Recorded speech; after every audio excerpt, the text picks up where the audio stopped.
তো যায় বুন্ডি, এই ছেলেটা কে হয় তোমার? আমার বয়ফ্রেন্ড, মানে আমি বিয়ে করছি। আচ্ছা, তুমি ওরা পছন্দ করো, ভালোবাসো। তোমার বাবাকে? আমার আব্বু ওই যে। ওরা আমি চিনি তো, আমার এই যে ইনি তোমার বাবা, উনি তোমার নিতে আসছে। তুমি কি তার সাথে যাবা? আমি ওনার সাথে যাব। এখন তো তুমি তো প্রাপ্তবয়স্ক হও নাই। একটু দাঁড়াও, একটু ধৈর্য ধরো। আমি প্রাপ্তবয়স্ক হই না, আমার বিয়ে দেবে কেন? তো আপনি কি আপনার মেয়ে বিয়ে দিচ্ছেন?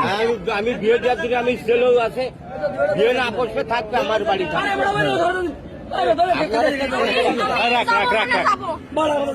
তুমি কি ওর সাথে যাবা? এখন তুমি তো প্রাপ্তবয়স্ক হও নাই। আমি ওর আব্বুর সাথে কথা বলছি।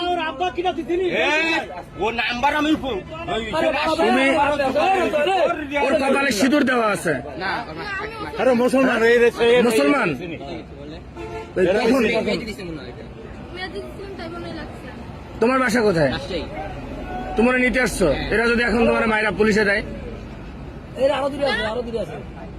কি করবা? তুমি এত সাহস নিয়ে কিভাবে আসলে রাজশাহী থেকে এখানে? ফোন করেছে এই জন্য এসে আমি বলছি বলেই তো আসছি।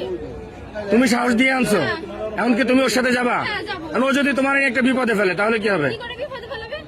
মনে করো যে একটা বিপদে ফেললো, ও তোমার একটা বিপদে ফেললো। আমার আব্বু বলছে আমি যদি চলে যাইতে চাই আমাকে চলে যাইতে বলছে। তুমি আর গায়ে হাত দেবো না,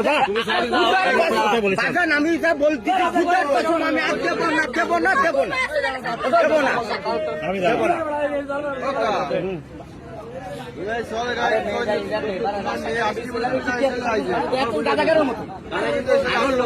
আরো লোক আছে, একটা গুরু হচ্ছে সামনে, একটা হিন্দু মেয়ে, এর গুরু আছে। আমি আপনাদের আমরা সেই মায়ের আমি আটকাইছি।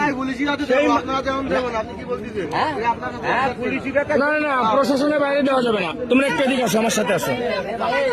তোমরা একটু এদিকে আসো, এদিকে আসো। হ্যাঁ ভাই, এটা আমার একটু এদিকে আসো আমার সাথে। কেউ গায়ে হাত দেবে না, কেউ গায়ে হাত দেবে না, আমি তোমাকে বললাম। এদিকে আসো, আমার সাথে আসো। এদিকে আসো, এদিকে আসো।